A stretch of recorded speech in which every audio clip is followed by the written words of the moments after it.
অত্যাৱশ্যকীয় সামগ্ৰীৰ আকাশলংঘী মূল্যবৃদ্ধিৰ প্ৰতিবাদত তথা এই বিষয়ে মুখ্যমন্ত্ৰী আৰু যোগান মন্ত্ৰীৰ টুলুঙা মন্তব্যৰ প্ৰতিবাদত শনিবাৰে অসম যুৱ সন্থাই গুৱাহাটীত প্ৰতিবাদী কাৰ্যসূচী ৰূপায়ণ কৰে।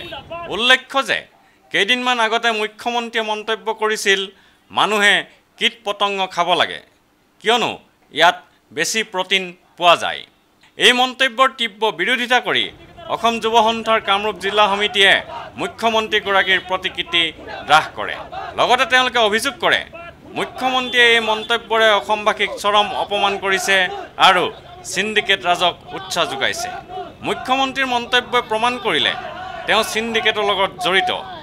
এই অভিযোগ কৰি যুৱ সন্থাৰ সভাপতি দীপজ্যোতি পাঠকে কয়, আজি আমি অসম যুৱ সন্থাৰ কামৰূপ জিলা সমিতিয়ে মুখ্যমন্ত্ৰী তৰুণ গগৈ ডাঙৰীয়া সিন্ডিকেটৰ ৰজা বুলি আমি তেওঁক অভিহিত কৰিছোঁ।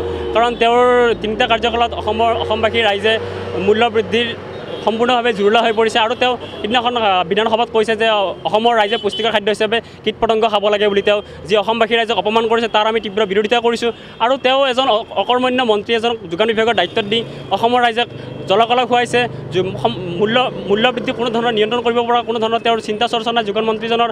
আৰু এই ক্ষেত্ৰত তেওঁ যোগান মন্ত্ৰীজনক পৃষ্ঠপোষক হিচাপে ব্যৱহাৰ কৰি সমগ্ৰ দুখীয়া ৰাইজক অসমৰ জনগণক মূল্য বৃদ্ধিৰ কাৰণে এক মূল্য বৃদ্ধিৰে জুৰুলা কৰি তুলিছে। আৰু আমি এটা সময়ত লক্ষ্য কৰিছিলোঁ যে এজন কংগ্ৰেছী বিধায়কে তেওঁৰ পুত্ৰ গৌৰৱ গগৈ সিন্ডিকেটৰ লগত জড়িত থকা বুলি অভিযোগ আনিছিল। আমি এইটো কথা আজি স্পষ্ট হৈ পৰিছে যে আমি আৰু লগতে ক'ব বিচাৰিছোঁ যে মুখ্যমন্ত্ৰী তৰুণ গগৈয়ে নিজৰ পুত্ৰক সিন্ডিকেটৰ ৰজা বনাই তেওঁ অসমবাসী ৰাইজক সম্পূৰ্ণ প্ৰতাৰণা কৰি আছে বুলি আমি অভিযোগ কৰিছোঁ। আৰু তাৰ প্ৰতিবাদ স্বৰূপে অসম যুৱ সন্থাৰ কামৰূপ জিলা সমিতিয়ে আমি তেওঁৰ প্ৰতিকৃতি গুৱাহাটী ৰাজপথত আমি দাহ কৰিছোঁ। ভিডিঅ' জাৰ্নেলিষ্ট সুশান্ত দাসৰ সৈতে অমৰদীপ গগৈ, চেণ্টিনেল নিউজ, গুৱাহাটী।